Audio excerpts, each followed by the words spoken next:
Captain, let me bring you to the statement you made about the Nigerian Airways, the first one that we had in the country, and its liquidation.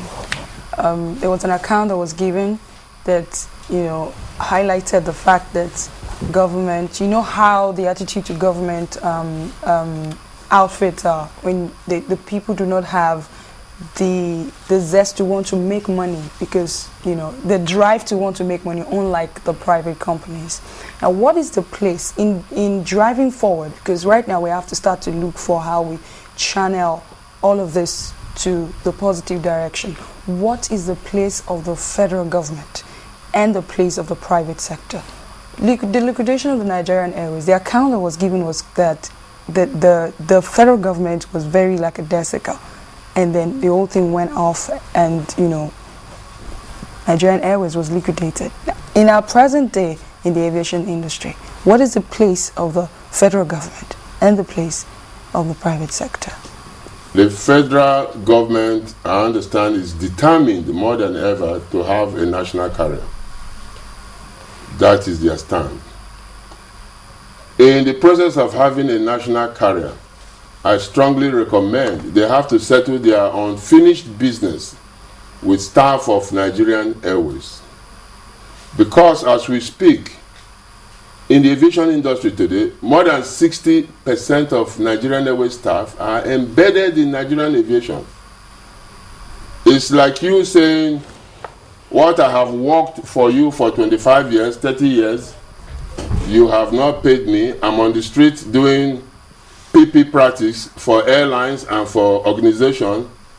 I will not put in my best. Now let me come in here. Are you saying that we should now re-engineer the process? We should take away these people and replace them, settle them off, so that we can have more efficient personnel, because we are having serious personnel issue here. That's what I'm saying. Government should settle what they have to settle. Pay them their pension and their gratuity. You will find out that out of these 60% who are embedded in the aviation industry today, they will go home and rest. Just to set the record straight on the position of the government on Nigeria's aviation sector, recently the presidency set up initiated an independent advisory panel to look into the rot within the aviation sector. Would you see this as a subtle indictment on the ministry? It's not an indictment on the ministry. If we had left this decision to the Honorable Minister of Aviation, they would say she has they would say she has the knife and she has the yam. But now that they have set up a committee to supervise, I think it was a decision in the right direction. But no one is denying that there isn't rot within the system. The rot in the system, let us face it, the aviation industry today as it were, it is private airlines that make up the aviation industry. The minister and the NCAA and the NAMA are all just supervisory agencies. From the preliminary report, it was reported that she didn't carry some of the stakeholders along in some of the projects she's handling. I have discussed on that issue. Who are these stakeholders? All of us are stakeholders. The renovation of the airport, if they are contractors, let them come out and say that, look, we are stakeholders, we are contractors, you did not carry us along. Okay, the 7.4 million naira now has been drawn from the BASA fund. This raises the question of due process, doesn't it? We are in a country where we understand there should be accountability. If a minister goes to withdraw such an amount on her own, she will be asked questions. And I don't think it is me who will be asking that question. That is the truth. If there is due process, government knows how to go about it. Tell us what you know about an electropolis. I don't know much about it. And how can we make our airports, in addition to the facilities you say we now have, but for the one that enables us to monitor aircrafts at night, what else do you think we should be putting in our airports to make them look beautiful as those beautiful airports you have flown to? Those airports, it is what the Honorable Minister is doing today in our 11 airports. That is what we are supposed to have had long time ago. Now, as I tell you, the minister came taking decision that nobody has taken in the aviation industry before. It was strange to us. So everybody raised eyebrow, you know. But what we have seen, this woman has taken the bull by the horn. She's doing what she has to do for aviation to move forward in this country. I know you must have had maybe a one-on-one with her or some people in the aviation ministry. Are you sure they can complete this project? Because it is only in Nigeria, that you come into, and the first thing that hits you right inside the airport is an unwelcome heat. And you ask yourself, oh my God, should I go back to where I'm coming from? How can we reverse all of this and make them a fruitful one, if anything at all? Because the project has started already. Good. But are we likely to see a completion?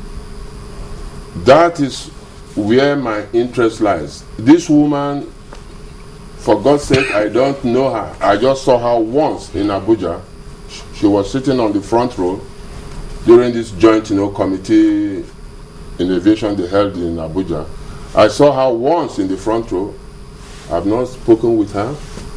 I have nothing to do with her.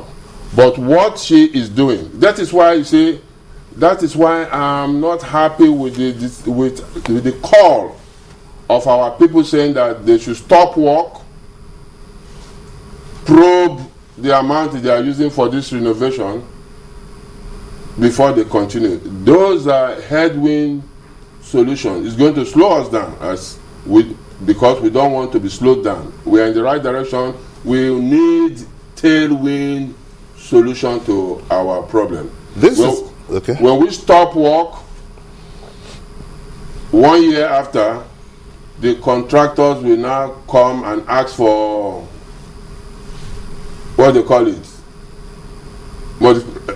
Mobilization funds? You know what they call it. I don't know what they call it now. I'm not a contractor, but they will say they want to increase their original. Okay, I'm talking. Maybe you're talking about a review of the contract. I'm not a contractor either. Review of the contract. That will now bring argument. You did not ask us to continue.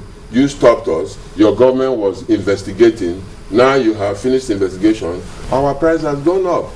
That is what will slow that job down forever, and nobody will do that job. Suleiman, sorry, I'd like to bring Captain back to the question I asked about the place of the federal government and the private sector.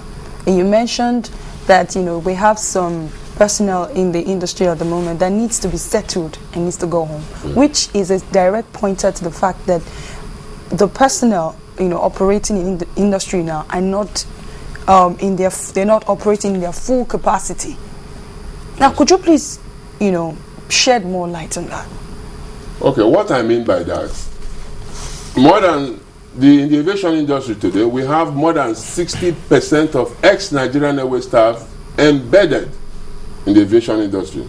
Like I tell you, a man who had paid his dues to this country, you have not paid him his money, he's on the street looking for survival, keep body and soul together. He has now found himself in NCAA, AIB, NAA, NAMA, Sosoliso, Air Nigeria, ARIC. They will not put in their best. They are just there to live from day to day. But if government settles them, 30%, 40% of these people who are doing private practice today, they will pack their load and go home. We now find a situation that you will find out that the Nigerian aviation industry will almost be being manned by expatriates. Well, thank you very much. No, they'll be manned by expatriates. And for us not to But there's nothing we can do about it, because we shall soon find ourselves in that situation. All the captains, all the pilots are nearing their 60 years age limit. And they're still there. They are still there. They will soon be packing off. Zaria, where they train pilots, they have not produced any pilot for the past 4 or 5 years, not that I know of. Who is going to take over from us? This is our situation that we have in this country.